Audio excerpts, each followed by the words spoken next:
asalaamaaleykum wa rahmatullah Chama Tidiane jërëjëf lu mel ni xam naa ni lañ ci war a mën a wax lépp ci Seydi Hadj Malick ca xam ko bu ma sañoon wala ma doon am sañ-sañ ku ne ko imaam waxe léegi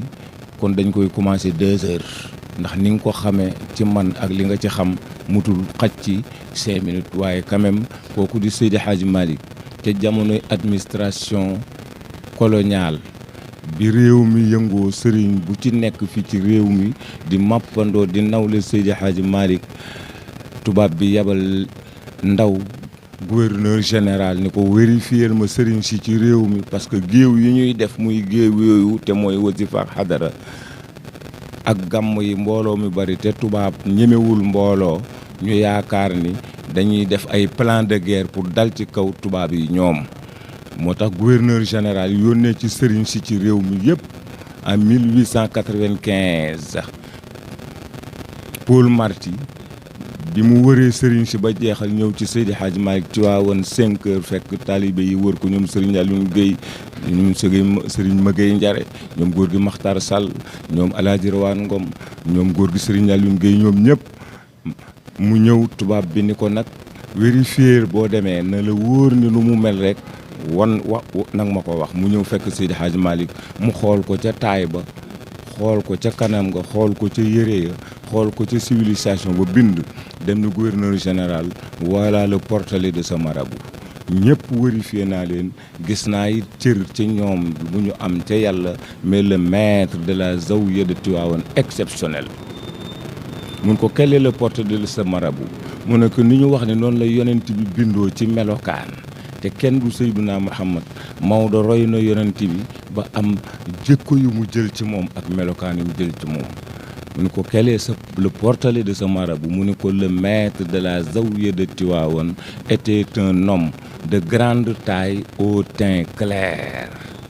quoi mu ne ko beau de visage comme l'attestent d'ailleurs ses photos avec une figure avenante aux traits harmonieux avec des yeux expressifs laissant l'impression d'une intelligence vive et sûre d'elle-même. La silhouette à la majesté nous dit la tradition accentuée par le port de boubou africain. Mu ne fort, ample, coupé souvent à la jalaba dans lesquels Seydi Hadj Malick se drapait. Une Paul Marty mu ne ces boubous africains se coupaient souvent dans des tissus de cotonnade blanc teints à l'indigo. Mais Maodo aimait se jeter négligemment sur les épaules pour rehausser et agrémenter l'ensemble d'une belle châle appelée Senou Tamba Sembe. Mais le tout surplombé avec le parasoleil qui mesure 92 cm de long, qui correspond au nom du prophète Mohammed qu'il tenait souvent. Je présente Cheikh Seydi Hadji Malick parmi tous ses contemporains comme le marabout le plus pédagogue, le marabout le plus instruit, le marabout le plus élégant, le marabout le plus propre, le plus beau et le plus gentil parmi tous ses contemporains. Voilà le portrait de Cheikh Seydi Hadji Malick Sy radiyallahu ta'ala anhu.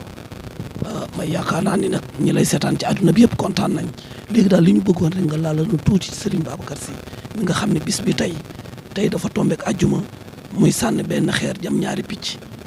la maam Mansour daan wax ni dafa ala daw me tey bisu sëñ Babacar la tombeek xadaratu juma nga laaloon ci sëñ Babacar tuuti rek mbay. Cheikh Seydi Aboubacar Sy moom defe naa mooy fara buntu kër mooy lan kuy dugg ci kër jaar ci buntu kuy génn jaar ci buntu te Serigne Babacar ne foo waxtaanee waxtaan wu jëm ca yàlla ba mu jeex te tuddoo ma ca ma maandu ca man Babacar te lu ma maandu yàlla maandu ca moo tax bi Hitler jógee ni day bombarder Sénégal 39-45 booba Seydi Hadji Malick a ngi fii ci Ndakaaru mag ñi daw ni ko dawal gaaw réew maa ngi tàkk Hitler a ngi ñëw te bu ñëwee dina rey réew mi bombarder ko te bu boobaa di nga ci bokk Maodo ni leen nag munu Serigne Babacar ne munuma leen a jiite ci jàkka yi di leen jiite ci xel yi ana góor gi Seydou Nourou Tall mu ne ma ngi nii moo Alaaji Mansour woo ni ko dem leen ca zawiya ba ca Dakar ngeen xam sama cër ca yàlla man Babacar waa ardu sim-sim ak waa xadaratul ilaahi xam nañ ma bi ñu ñëwee ba ci zawiya bi ñu toog di jàng ñaan gamu leen ni na ngeen ko jàng allahuma ihlik Hitler wa ahlik Hitler wa dammilhum takbira laata ñaan ga di daanu Hitler ci jaww ji jëm si fii ci Sénégal ne am na nuage bu dox sama diggante ak Sénégal mënatuma pousser 1 minute il faut que je fasse demi-tour gouverneur général nag ci la ñëwee ci Seydi Aboubacar Sy ñëw ne ko nag maa ngi doog a d'accord ni on l'appelait le cheikh al khalifa, c'est-à-dire le khalife de tous les khalifes,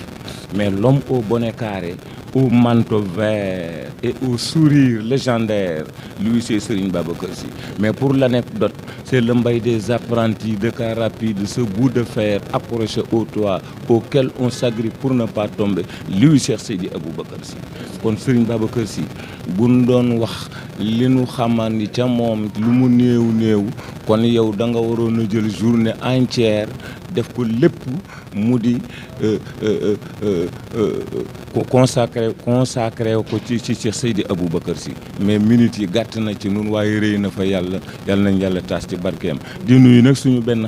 wëllëre bu ma doon tudd léegi ci xadara bi ci imam ñu ko Alxaaji Moussa Diallo ca Angleterre. Maodo lay dunde Maodo lay naane Maodo lay lekke Maodo lay xëye Maodo lay wàcce mu dëkk ca Gambie waaye nee na man maay Moussa Diallo bu Angleterre bu Cheikh Seydil Hadji Malick Sy. fa tabarakallahu léegi laa koy tudd faf nga ñëw émission bi fa tabarakallahu yow it ñu di la gërëm di ñaanal sama gars yi ajjuma passé maa ngi ko gis mu ànd ak Babacar ma déey imam ni ko kii day xar kanam gi day leeru xadara baa ngi ci moom. waaw maa ngi koy gisaat léegi tey laa ko koy soog a wax man ka maa ngi koy gis kon ñu ngi leen di nuyu di leen ziar di ñaan yàlla na yàlla dël nu ci xadara bi rey nu ci xadara bi dekkal nu ci xadara bi nun loolu la nu xam buggunu leneen. jërëjëf sëñ Mbaye Sall waa Dak Médina yëpp ñu ngi lay sant li duuf ci cin yëpp